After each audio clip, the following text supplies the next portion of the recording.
as our histories assure us, with no moderate hand. The whole race of Saxon princes and nobles had been extirpated or disinherited, with few or no exceptions. Nor were the numbers great who possessed land in the country of their fathers, even as proprietors of the second or of yet inferior classes. The royal policy had long been to weaken by every means, legal or illegal, the strength of a part of the population which was justly considered as nourishing the most inveterate antipathy to their victor. All the monarchs of the Norman race had shown the most marked predilection for their Norman subjects.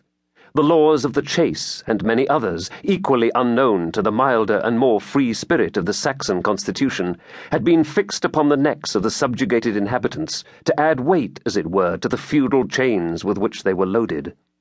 At court, and in the castles of the great nobles, where the pomp and state of a court was emulated, Norman French was the only language employed. In courts of law, the pleadings and judgments were delivered in the same tongue. In short, French was the language of honour, of chivalry, and even of justice, while the far more manly and expressive Anglo-Saxon was abandoned to the use of rustics and hinds, who knew no other.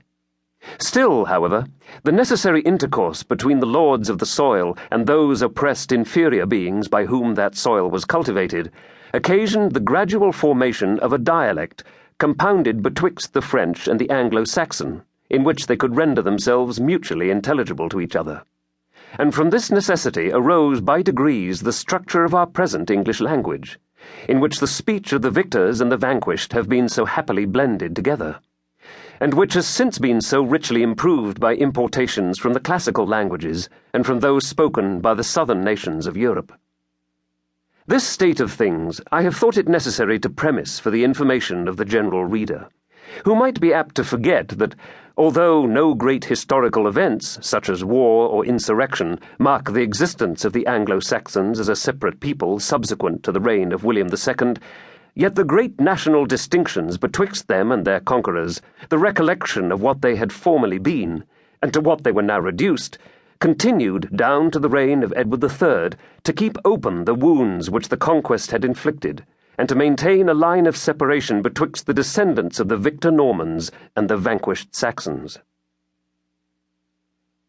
The sun was setting upon one of the rich, grassy glades of that forest which we have mentioned in the beginning of the chapter.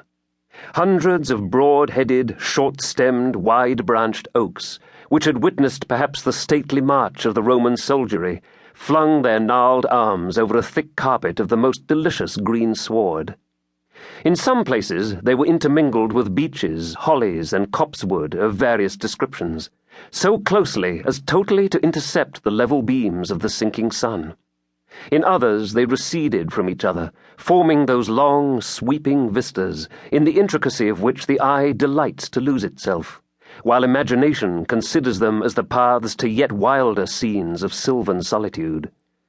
Here the red rays of the sun shot a broken and discoloured light, that partially hung upon the shattered boughs and mossy trunks of the trees, and there they illuminated in brilliant patches the portions of turf to which they made their way. A considerable open space in the midst of this glade seemed formerly to have been dedicated to the rites of druidical superstition,